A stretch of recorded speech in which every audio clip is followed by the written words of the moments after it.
kepekaan itu memang sangat terjadi sekali. Kadang-kadang kita tidak sadar. Yeah. Kita ini terjebak dalam kesombongan, kita tidak sadar.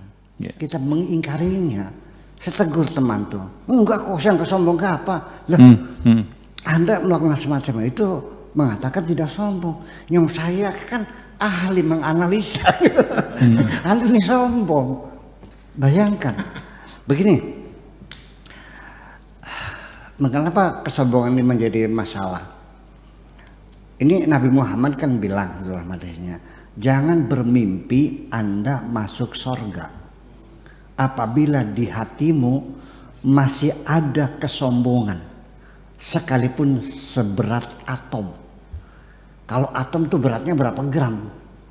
Nggak sampai gram-gram. Nggak sampai. Itu sudah fisika partikel. Iya, namanya elektron, iya kan? Itu fisika partikel, itu partikel elementer yang tidak punya massa, elektron itu, iya kan? Yang inti adalah proton sebagai inti atomnya, beratnya berapa? Ya 0,00012 kali 0,1, ya, ya. 0,00001 miligram gitu, sudah di luar kemampuan kita. Sebesar atom pun dijamin jangan menghayal masuk surga ketika di hatimu ada kesombongan. La yadkhula ahadukumul jannata man kana fi qalbihi mithqalu habbatin minal kibriya. Tidak bakal masuk ke dalam surga orang yang di hatinya masih menyimpan kesombongan sekalipun seberat atom. Bayangkan. Nah, dosa iblis apa sih? Dia percaya kepada Tuhan kok. Percaya pada Tuhan. Dia juga hamba Tuhan juga. Sujudnya luar biasa. Iya.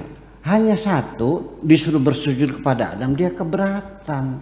Kan dikonfirmasi, diinterogasi iblisnya. Ditanya oleh Tuhan, ma mana'aka antasjud. Apa alasannya kamu tidak mau bersujud kepada Adam?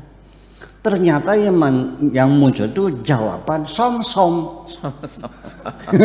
Jawaban som-som itu mengatakan qala ana khairum minhu, aku lebih baik dari Adam. Bayangkan, dengan satu praduga dia lebih baik, itu sudah diusir dari surga. Sementara Anda pernah nggak merasa lebih ganteng dari saya? Nih, pakaian ini ganteng ya, Pak, misalnya. Ya, Pak, masih ganteng nggak? Ya, masih cakep. Saya udah sombong, nggak bakal masuk surga.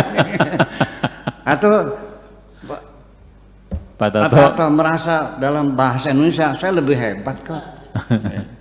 Ya. Hidung saya lebih mancung, sawah saya lebih luas, kambing saya lebih banyak. Sehari-hari kita masih selalu merasa lebih baik dari orang lain. Kita tidak jauh dari situ kok. Yeah, yeah. Nah, makanya kapan Anda akan hilang itu? Ketika Anda mengatakan la haula wala quwatanya jujur, aku tidak punya apa-apa dan aku tidak bisa apa-apa. Itu kuncinya di situ. Makanya miftahul jannah seperti itu. Jadi apa sih ruginya? Mas orang merasa lebih kaya nggak boleh? Ya, sekarang gini. Saya mah sekalipun nggak punya uang, ya kan, alhamdulillah saya masih sehat. Pak Rahmat biar duitnya banyak juga jalannya pakai tetekan, sombong aja. Ketika Anda merasa lebih baik dari siapapun, Anda sudah sombong. Sekalipun Anda merasa lebih baik dalam ibadah, saya lebih baik ibadahnya. Saya 5 hari sehari sholat 5 kali tidak pernah tinggal. Merasa lebih baik dibandingkan dia, golongan kepet yang nggak pernah sholat itu sudah sombong. Ya, jadi ketaatan ibadah pun bisa menjadi alat kesombongan juga. Nah, jadi sekarang bagaimana? Nggak boleh sombong, sekecil atom pun nggak bisa masuk surga. Nah, makanya oleh karena itu, kenapa orang sombong nggak masuk surga? Yuk kita lihat dari psikologi kesombongan. Nah, ini mumpung ada Profesor Han, nanti kita konfirmasi dari sisi psikologi. Pertama, orang itu ketika dikendalikan otaknya dengan kesombongan menjadi bodoh, menjadi dungu. Ya. Kenapa? Yuk kita uji. Oleh itu ditanya, "Hai iblis, mana argumentasimu? Engkau mengklaim lebih baik dari Adam." Apa jawabannya?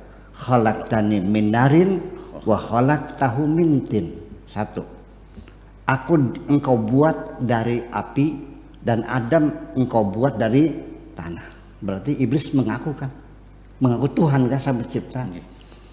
Nah, alasannya karena dia dibikin dari api, Adam dari tanah. Sekarang saya nanya kepada Pak Afkar, baik mana tanah dengan api? Baik tanah. Di api ada apa? Hanya karbonat pembakaran aja kok. Di dalam tanah segala unsur mineral ada. Jadi baik tanah apa baik api? Baik tanah. Jadi iblis pintar apa goblok? Goblok. Satu. Iblis bodoh satu. Ini orang pintar. Kemudian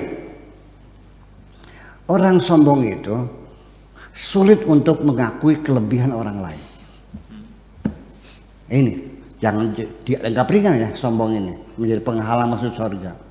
Satu, bodoh, dungu. Yang kedua, tidak mau kelebihan orang lain.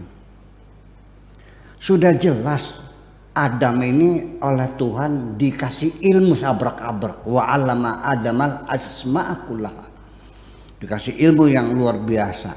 Bahkan dalam teori evolusi otak itu saya sudah katakan Adam itu merupakan manusia yang punya tingkat intelektualitas tertinggi, Nabi Adam ini. Dan dibuktikan, dipersandingkan, disayembarakan dengan malaikat. Tuma aradahum 'alal malaikati wa qala ambi'un bi asma'i haula in kuntum shadiqin. Malaikat coba ini apa ini Pak? Apa mereka bilangnya? Qul subhanaka la ilma lana illa ma 'allamtana. Enggak tahu. Nah, Adam apa ini? Bla bla bla bla.